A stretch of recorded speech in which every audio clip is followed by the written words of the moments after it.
Hello everyone and welcome to part 0 of my Pokemon Yellow Randomized Nuzlocke.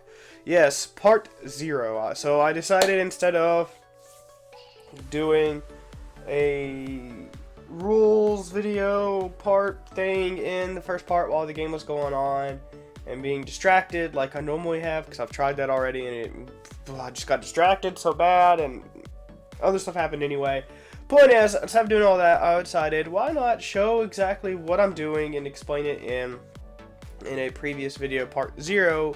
So if you have any questions, or not questions, but if you don't understand what's going on in the game itself, you can refer back to this video and it'll hopefully make sense. So before I get into this program right here and all that, let me just explain the basic rules I'm following for the Nuzlocke, which are the typical standard rules, not anything fancy. So, if you don't know what Nuzlocke is, it's basically a challenge run in Pokemon that someone made up several years ago now, because he was playing through whatever, Emerald, I think, one of the 3rd gen games, and he just wanted to make it harder, so he came up with these rules on himself, and people found out about it from comics or something and loved the idea and ran with it. So now it's pretty standard for people to be doing it. But so if you don't know what it is exactly, here we go. Here's the rundown of the rules I'm playing. First and foremost is the first thing I run into in a route or a town or a cave or wherever I am, the very first Pokemon I run into is the only thing that I get to catch on that route. So I get one chance. If I don't catch that Pokemon, I don't get anything for that route. If I kill it, runs away, teleports, roars, whatever, I don't get anything. And that's the only thing I get to catch for that entire area. So limit your choices. You know, you have whatever the game decides you have, not yourself. The second rule, and probably the biggest thing about Nuzlocke, is if the Pokemon dies, it's dead, it's gone. You cannot use it anymore. No exceptions, no, oh, it was a crit, paralyzed, flinching, confused, hit myself over, oh, it's not fair. None of that, doesn't matter. Hacks can happen, whatever, does not matter. If it dies, it dies. You either release it or put it in the PC. I'll just probably be releasing mine. Because whatever, I don't care about keeping a rip box, especially not in the first generation where you can't name boxes or anything. So anyway, if it dies, it's gone. Out of the party forever. Bye-bye. Third rule, and probably the best rule, you have to nickname everything because they're your friends. So, yeah. Another rule that's not in a standard Nuzlocke, but that most people do and a lot of people consider standard, is I'm playing with something called Dupe's Claw. So, if I run into a Pidgey on the first route and I catch it, and I run into a Pidgey on the second route, that does not count as my encounter, because if you don't have Dupe's Claws, you can end up with the same thing as your team, and that really sucks. So a lot of people institute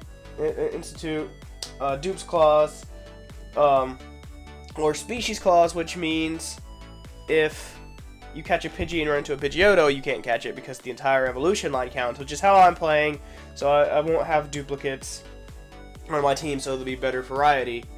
I'm also putting a level limit onto my playthrough to make it harder. It's going to be whatever the highest level of the gym leader is. So Brock's Onyx is level 12.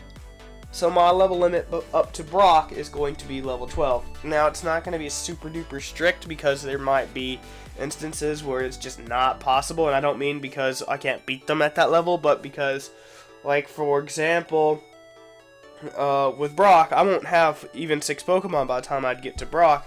So if I fight all the trainers, which is something I'm going to try to do, is fight all the trainers, and I get so much experience even switching out that it pops me over level 12, what can I do about that? So, I mean, I'm not going to intentionally train to the point where I'm going to be over leveled, where it's going to put me over that level limit, but if it happens by accident, I'm not going to say, oh, I have to release that Pokemon, like, especially early on. Later on, once I have stuff in the PC, I could take stuff out of the PC and put stuff in that's almost or at the level limit, which is what I'll try to do, because I really don't want to go over it. But like I said, there might be instances where I just can't help it, especially when I have less than 6 Pokemon and I don't have that ability to switch around. And I'll get more into that as I get to the randomizer, because something about the randomizer affects that too. But anyway, that should be everything about the Nuzlocke itself. So now let's get into this program right here. So first I'm going to open up my thing. So, yeah, well, don't want that one. So I have this, alright. So I'm going to kind of explain this and show what I'm doing as I go. So first you have these race mode. I'm not going to worry. No game breaking moves. It means in this game, rap is disabled. You can see as this pops up, you can read that. But basically the stuff that one hit KOs, does static damage, and rap because it sticks you in to that and you can't do anything. And in the first generation you can't do anything when you're wrapped. It disables those, so it makes it easier. I'm not gonna do that because I want the full yellow experience. And I'm not doing race mode because I'm playing by myself. So this first tab here, Pokemon traits, you can randomize the stats of the Pokemon. I'm not doing that, but this is if you want a completely randomized, you don't know what to expect. This is the first page on here, and these things could make it completely different kind of game. I'm not changing the stats, but you could if you want to. Standardized EXP curves makes it where like everybody levels up the same speed. So I don't want to do that. Update base stats makes it to where their stats are changed as of 6th generation. There's so stuff that's gotten boosts in defense or whatever, it'll carry that over. I'm not gonna do that either because I want the full yellow experience. I don't want to play like I'm playing a new game. You can randomize their types. Not gonna do that. You can randomize their evolutions. Not gonna do that. And you have these options to kind of like kind of guide it to where how you want it to do it. If you want it completely randomized, you wouldn't do any of this stuff, so it's fine. This I am checking. This is the only thing I'm going to check that's actually going to change the game as far as what the experience would be, and that is just making it to where stuff that I'd have to trade for, I don't have to trade for it. It changes it. So Machoke, Haunter,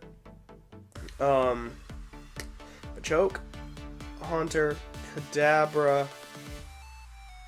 and Graveler, all you have to trade them to get their third form. With this, it changes that and makes it where they evolve at level 37. So I could still get the third stage Pokemon. Now, some people may not like that, but I don't want to be at a disadvantage too much. So that's the only thing that I'm changing. It's making it a little bit different. Otherwise, I'd have to trade for those, and I won't be able to trade. So, all right. So now this next tab, starters, statics, and trades. If I could read properly. So you can randomize your starting Pokemon. You can leave it alone. You can customize it so you pick what they are. Randomize it completely. Or what I'm going to do, random basic Pokemon with 2 evolutions. So basically you won't get a legendary, you won't get like Lickitung or something. You'll get one of the starters or Nidorans or something that evolves twice. You'll get the first form of it. So it limits what you can have and it limits what he can have. But assuming it's not something stupid like Caterpie, especially on his end, I'm doing it so he can have some sort of progression feel. And so I can have some sort of progression feel throughout the game. Because, as you'll see in a minute, he's going to keep his starter. Nothing else will be the same, but he'll keep his starter. Alright, static Pokemon, that's like the Zapdos, Articuno, Moltres, Mewtwo, where you talk to it to fight it. You can do random where legendaries will switch out and non-legendaries will switch out. So if you run into a legendary, it'll always be a legendary. I'm not doing that, random completely. So Zapdos could be Rattata. In-game trades, randomize both what they want and what they'll give, and randomize nicknames. That's pretty self-explanatory, I believe. Alright, moves and moveset. So if you really want a hard randomized thing, you can randomize how much the moves do, how accurate they are, how much they cost to, or how many times you can use it, PP. Move types, I'm not going to do any of that. It's too much. Update moves is where it makes it like the moves, just like with the stats or on the other tab, where they're like 6th gen, it'll update the moves to be 6th gen type. So if type's power was changed or accuracy was changed in 6th generation, then they'll make it whatever that is. Legacy will make it like 5th generation, because in 6th generation they did make some changes some people didn't like Thunderbolt, Ice Beam, and Flamethrower were all nerfed in how much power they have. So if you want to keep those as good as they were before, Legacy makes it all the changes up to 5th generation will be, and any side stuff it can do and all that stuff. Once again, not going to do that. You can randomize the move sets a Pokemon has, so you can make it where it's completely random, but they'll more likely have the same type moves. Random completely or metronome only. And then you can have these settings over here to kind of whatever. You make everyone start with 4 moves. You can make it what reorder damaging moves is like, it looks at Thundershock or Thunderbolt and says Thundershock has lower power, so you should probably learn that first, and it makes it where you're more likely to learn weaker moves early on and stronger moves later, so that way it's not really unbalanced at the beginning of the game where you know Earthquake, and then at the end of the game you're learning Tackle. It kind of makes it where that, and then you could click this box to have this slider activated, and that makes it to where whatever this is at, that's the likelihood of the move that's going to be learned is going to be a good damaging move instead of tail up or something. So if you have it like at, if I were to do this, I'd probably set it about halfway, so that way I would have a decent chance of whatever. If you want only good power moves, you'd put it 100 and everybody be having good damaging moves all the time. But I'm not gonna change the moves either, because that just makes it too much, honestly. But this is probably the last tile I'm not gonna do anything on. I'm getting a phone call. Well, you can listen to my ringtone if you want.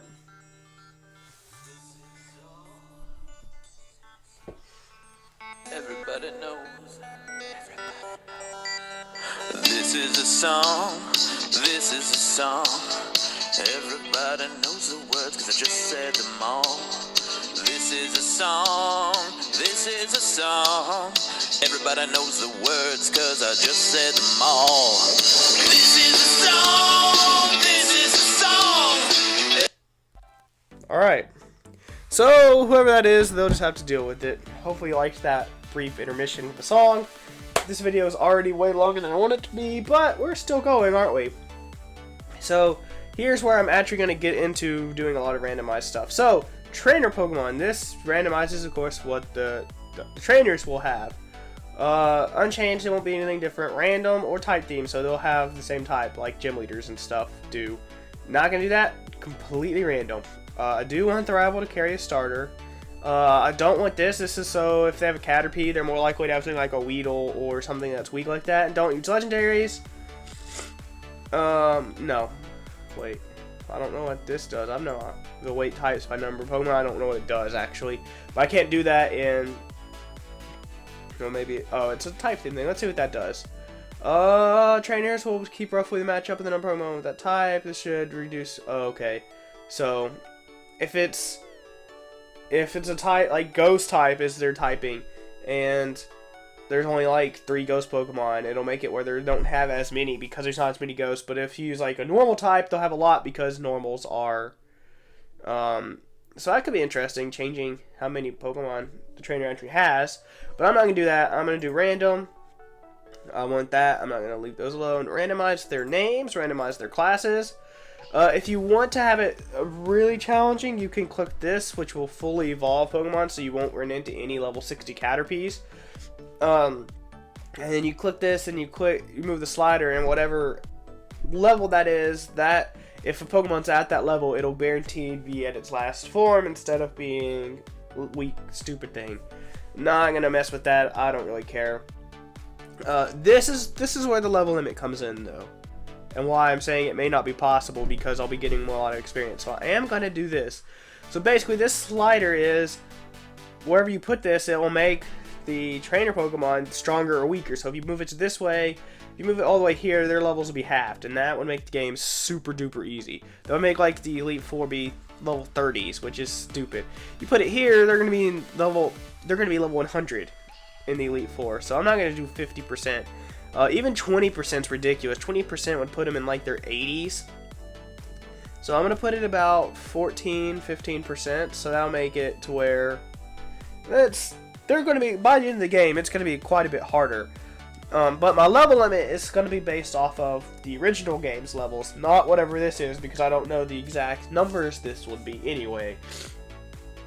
So I'm going to be weaker than who I'm fighting already.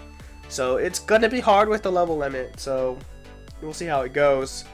Like I said, since it is higher levels, that means it is more experience though. So especially early on, like I've already said 500 times, I might accidentally go a level over or so, which, whatever. Now, wild Pokemon, here's where things get good. You can completely randomize it. Area 1-to-1 mapping is where, I want to make sure I get this right. So, each Pokemon in a given encounter will be placed by another Pokemon in every slot it appears. So basically the way the game works for random Pokemon, the way that it's read. So the first route you can run into Pidgey and Rattata, I think that might be it. But there's not actually just 2 encounters for that route. There's actually, say, I don't know the exact number, but say 8 encounters for that route. 4 of them are Pidgey, 4 of them are Rattata, and between like levels 2 and 5 or something, and there's percentages. There's a program you can use to actually look at this to see what exactly it is. If you're into ROM hacking, you already know all this stuff. But basically with area 1-to-1 mapping, what it'll do is for every Pidgey in Route 1, it will replace it with, say, Vulpix, because Vulpix is right there, that's why I said it. So there'll be 4 Vulpixes, and for every Rattata, it'll replace it with Ghastly. So you'll have those 2 Pokemon. Whereas if you did random completely, you'd have 8 different Pokemon you can run into, because each Pidgey is randomized for its own thing. Global 1-to-1 mapping is where everywhere a Zubat appears, it will now be Vulpix. Everywhere a Rattata appears, it will now be Ghastly. So basically, if you know what you run into in the first route, you know what you're going to run into later, and it'll keep it kind of like the game. Not going to do that either. I'm going to do completely random. None is just completely random. Similar strength is just like with the trainers. If it's Caterpie, it'll most likely be Weedle or something like that. Not going to do that. Type theme is just like the trainers. It'll all be, or for the most part, be the same type. Catch 'em all mode's what I'm going to do, because it more variety. Basically, it makes sure that every single Pokemon is out there. Well, for the most part, you'll be able to see everything, so you have more chances to get stuff.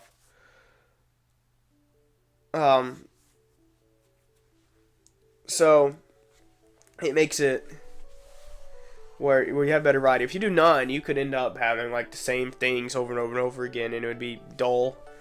Don't use legendaries, I'm going to leave that alone. I am going to do one other thing that's going to change the effect, and that's just because catching stuff's going to be a pain. If you leave it this alone, it'll just be how you catch stuff as is. Set minimum catch rate, 1, once again, isn't changing anything. I'm going to put it on 2. Basically, that just makes it to where legendaries won't be a pain in the butt to catch. Because I remember when I was playing Yellow growing up, and I had Mewtwo in the red, frozen. And I had 30-something Ultra Balls, and I used every single one, he busted out. I don't want to have to deal with that, especially early in the game. And I'm not going to have that stuff. 2 is they're still going to bust out. Like, you're still going to have to do that to have a decent chance at catching them, but it won't be quite as bad. 3 makes it to where, like, if you get them in the yellow, you're probably going to catch them. And 4 makes it where, like, you just chuck a ball at everything, and you can catch it pretty much. I mean, there's the occasional bust out, but these 2 I think is a bit too much, so 2 just to make it a little bit easier to catch the legendaries. Okay, TMs. I'm going to randomize that completely. I'm going to make sure if they can learn that move, they can use the TM, because why not? I'm not going to keep field move TMs. I'm going to force, this is the same thing as the move learns, but I think it's fine for TMs. This makes it where you won't be getting a bunch of junk stuff like Stream Shot and Harden. You'll get at least some good moves. I'm going to put it at 60, so I think that's a good spot for that. Compatibility, random completely. You could have it where they prefer the same type, so if it's a ground type they'll probably want to learn the ground type moves. Or full compatibility where everybody can learn everything, but that's too much and I don't want to leave it unchanged. If you leave this unchanged, basically if you can learn TM01 normally, whatever TM01 is, I don't know off the top of my head, but if that Pokemon can learn it, it can still learn TM01. It's just, it won't be that same move. So basically, okay, for example, the TM for Thunderbolt. If a Pokemon can learn TM for Thunderbolt, and Thunderbolt gets changed into Tackle, then whoever can learn Thunderbolt will now be able to learn Tackle. And so, I just randomize it completely. You could do full HM compatibility if you wanted to, so that way you wouldn't have to worry about HMs. I'm not going to do that, but if you're like, I don't want to get stuck where I can't learn Surf or something, because you have to have it to continue, you can check that, but I'll leave it alone. It should be fine. Field items, shuffle would mean everything, all the items you can obtain are still the exact same. They're just shuffled, what they are. I'm gonna randomize it completely so I can get whatever, wherever, who knows what. And ban bad items, because there are some items that just suck, and this gets rid of the items that just suck, which there probably aren't too many in first generation, but in like later generations it would ban berries and the stupid mail items that nobody ever uses. So there's that. Alright, and the last page, miscellaneous tweaks. The Black and White experience patch. This is so if you want to make it where if you fight higher level Pokemon you get more experience, weaker stuff gives you less. Not going to do that. I will randomize the item in the PC. I will randomize what the guy catches in the tutorial. I will allow Pikachu evolution, because normally in this game, the only Pikachu you can get without trading is the Pikachu you get for your starter. So what they did was in the coding, they made it where Pikachu will not evolve. So if you randomize it and you catch Pikachu in the forest or something, it will think that it is the same Pikachu as the starter and not let you do it. Even if you have like 5 Pikachus that you caught in game, it won't let you evolve any of them. It'll say no. The only way you can normally evolve a Pikachu is to get one from another game. This allows that to not be the case. So if you catch Pikachu, you can get Raichu. Update type effectiveness. I'm not going to do, but this would change it to where, because in first generation, I think like poison is good against bug and stuff. It would change that and make the other stuff. I don't know all the changes it would be. That's the only one I know for sure. But I think there's a couple other things. Like I don't think Ghost is good against Psychic in this game, maybe, or something, or maybe Psychic's good against Psychic. Yeah, see, it says for red, blue, and yellow, this means Ghost will be super effective again. So it would fix those kind of stuff. Once again, I'm going to do that. Lowercase names I will do. Fastest text I will do, because that makes text really fast. Now, skip these two because it'll take a little bit more of an explanation. The X action in this game makes it to where you're 100% accurate after you use that move on every single thing you do. So you could be really cheap, use an X accuracy, use Wrap if you're faster than them, and you win. It might take a while, but you win. Or you can always use Sleep Powder and hit or something. Not gonna change that, but if you don't want that powerfulness temptation there, you can get rid of that. And fixed crit rate is, in Generation 1, the crit rate's based on speed instead of chance. And so a really fast Pokemon like Scyther at level 100 will always crit when using a move that has a high crit chance like Slash. Well, they have a move called Focus Energy that raises your crit rate. Well, that changes it from based on speed to RNG, so it actually lowers your crit rate instead of raising it.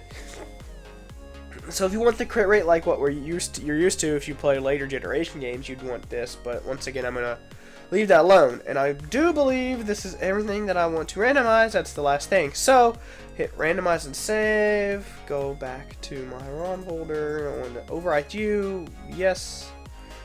I don't want to save log. And there's the seed. If anyone wanted to copy this, you can. If you want this exact thing, you can do pre-made seed and type this in, and you'll have the exact same build I have. So, alright, and with that, it's time to start part 1. So, I'll see you then.